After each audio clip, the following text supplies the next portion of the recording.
We know how to eat when we're not hungry.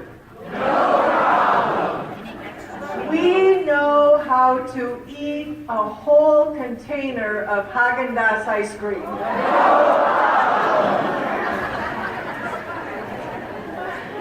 We know how to eat a box of Triscuits in one sitting. We know how to lose weight and keep it off. And that's why we're here, isn't it? Because sometimes there is a problem. And what I want to talk about today is, as I talk to you, I'm talking to me, because we need inspiration all along the way, don't we? I was feeling so good 2 weeks ago. I got in that scale and it said minus 2.6, and I went, all right. You know that feeling? Yeah, and then you get to thinking, all right, I am on my way now. And then yesterday, I got on the scale plus 1.8. What? Do you get the feeling that this process that we're involved in keeps you really humble? Because just, I don't know about you, but just when I think, all right, I've got it now, then something, like Oreo invents the thin cookies, right? Did the world need those? I don't think so. No. So, we've all been on this journey. I can still remember a friend of mine was nice enough to say that she knew she had a weight problem and she wondered if I would join her. And gosh, it sounded really legitimate. It was a University of California at San Diego weight loss program, doctor supervised. What could be wrong with that, you know? So off we went, and I can still remember that first meeting as they were talking about the 800 calorie a day diet. And I can still remember them saying, right in the first meeting, about 90% of you won't be successful doing this. But are you with me? What did I think? I'll be in the other 10%, right? Of course.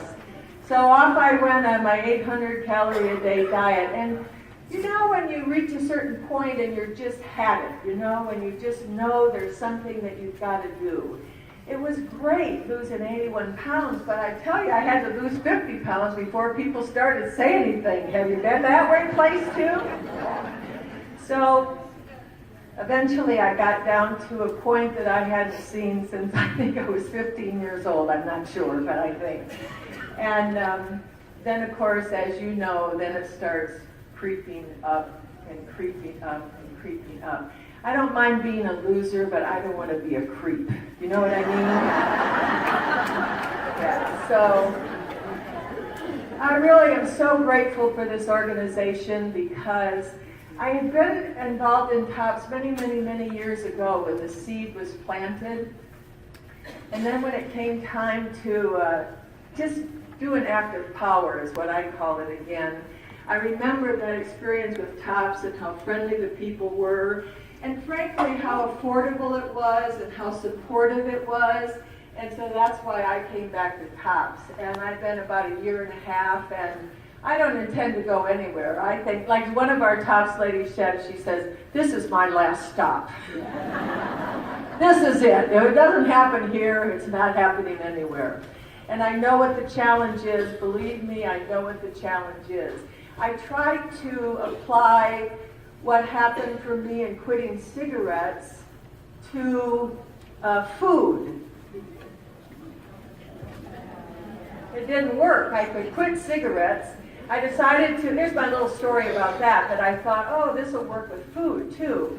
So I'm smoking cigarettes, I'm smoking a plenty, and one night about 11 o'clock at night, I ran out of cigarettes.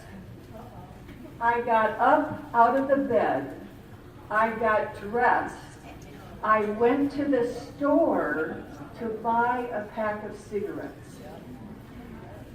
That experience, you know when you have those moments when you just go, I've had it, this is it. I tell you, I looked at that cigarette and I said, who has more power here, me or the cigarette?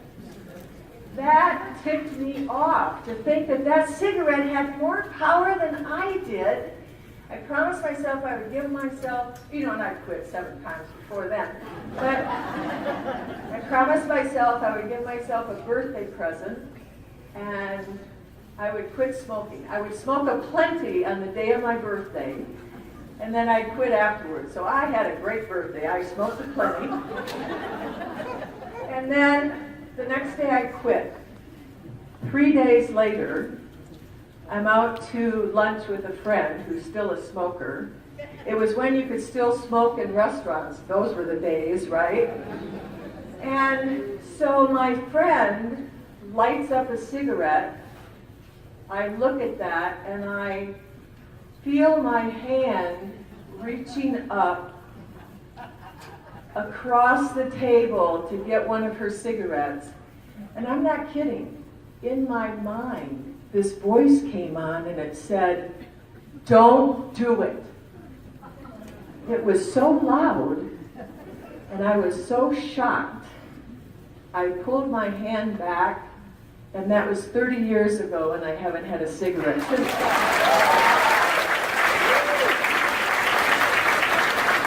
But I'm telling you, try to apply that to food. Fascinating, isn't it?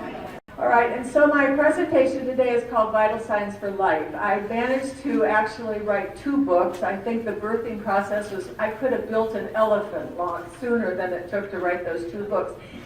But I know that vital signs, and you and I know this, that vital signs are pulse, vital signs are respiration, vital signs are blood pressure, but there's other vital signs, those things that we hear that's just what we need to hear at the right time, that's going to give us a bounce, that's going to give us the inspiration that we need to take the next step. We know, I think we know in this room what the ultimate goal is, and there's some sitting amongst us, and they are the cops who are the living proof that somehow this is possible.